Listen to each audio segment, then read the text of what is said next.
So, Pina Colada Roulade, Yes. we're calling it now. Where do we start? Right, so we start with basically the night before, or at least a couple of hours if you can. You get half a pineapple, and you get it nicely cubed, and you put in some rum, and then you're going to make a little bit of mint sugar, which is just mint in a pestle and mortar with some sugar. And you put that in, and this is going to be what's our filling here. So that's going to have a nice alcoholic kick there, as they noticed on the show. And then you get your cherries in there as well for the little Del Boy sort of finish.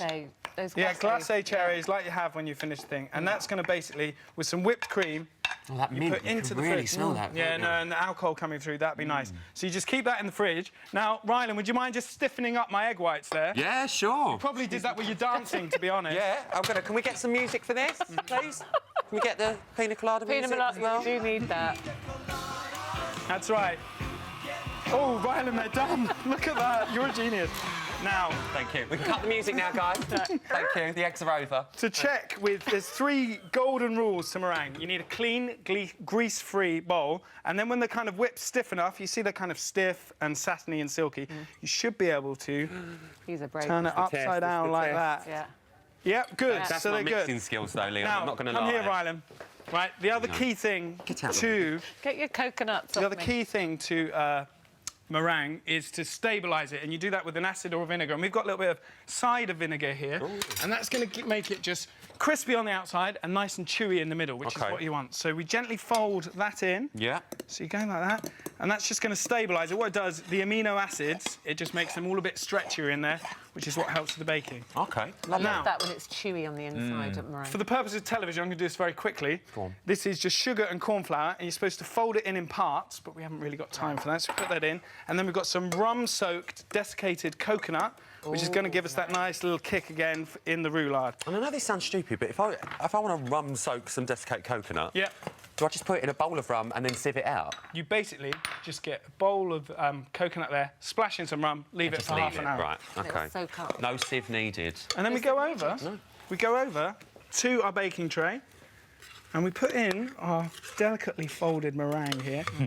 And what you're going to do is this. You spread it, spread it nice and evenly, but you leave a little gap either sides, or just along all of the sides, so that the meringue in the oven will just expand and puff up a little bit, OK? That's great. Have you ever been in a soap before? We've seen lots of things, but I'm not sure I've seen this is the first, big stint on a soap I've done, yeah, so it's exciting.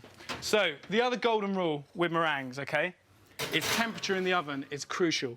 So, if you're in a conventional oven, it's 150 degrees Celsius. Gas oven is gas mark 2, and a fan-assisted 130 degrees. And what you do is you bake that... Always preheated. Yeah, preheated, and you bake that for 20 minutes.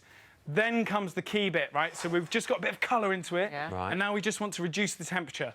So in a gas oven, you go back to half the gas mark, just half, 100 degrees for a fan-assisted, and 120 for a conventional oven. This will be all on the website, by the way. Yeah. Don't worry. At that point, you just turn it around, turn down the oven, and bake for another 25 to 30 minutes.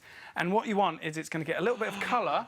Look at this. And it's going to puff up a little bit. And you transfer this, you let it cool in the tin, and then you transfer it to a little cling-filmed surface here, right? So that's the... Don't touch other people's cooking. I just like to, I like a pavlova. Would you have liked that if you'd done that on MasterChef, do you? All the stories I could tell. So I've drained off the rum here into the whipped cream, and I've just whipped that round to keep it nice and stiff. So is that double cream? That's double cream, just nicely whipped up there. And then with our pineapple, cherry, rum, mint mixture... It smells divine. Really this is going to be our filling here. And this, you see, now meringue, don't worry if you've got any little cracks or anything like that, because this acts as a glue and kind of gets the roulade a little all filler back for together. the roulade. Exactly. So what we do is this. You look at your best-looking edge, which on this side is this one. You pour on your filling mixture, and then you're going to spread that evenly, leaving a little thumbnail gap on your best-looking edge. While you're spreading that, should we go to the recap? Yes, please. When you spread away, and let's go to the recap and see how it's done. Whisk the egg whites until they form stiff, silky peaks. Gently add the vinegar to stabilise the meringue. Then gently fold in the sugar and the corn flour mixture before finally adding the coconut. Spread the meringue over a lined tray and bake for 20 minutes at 150 degrees. Reduce the temperature to 120 degrees, turn the tray, and then bake for another 25 to 30 minutes. Spread the cream filling over evenly and roll up the meringue. Garnish with sprigs of mint, cherries, and toasted coconut.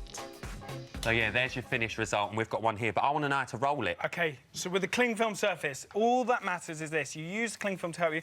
You get a nice tight fold on the first one, and then you just use the cling film to help roll it up. A bit like sushi. Yeah, exactly. And if you've got a grass skirt on like you have, you just get the hips involved. Yeah. You push the hips around, and then what you can do is you just give it a little squeeze like that, and that will just fill in all the gaps, so it just comes all together. And give it a nice little decorate like this. like this. In the cling film? No, you can't. You've got about 2 hours now because you want it nice and crispy on the outside there, and then you just transfer it to a nice little serving dish like we have here. This. Pop that on there. There you go. And you garnish with some pineapple, some Del Boy umbrellas. And a little umbrella. Lovely. Do you know what? Without the decor, it just looks like a French stick, doesn't it? Exactly. It's like a little baguette. You need to garnish with a little bit of... It's all about the doughing it up. This smells so, Leon, good. are we allowed to ask how long you're in Corrie, or does that give too much away about the storyline? You're going to have to keep tuning in and find out.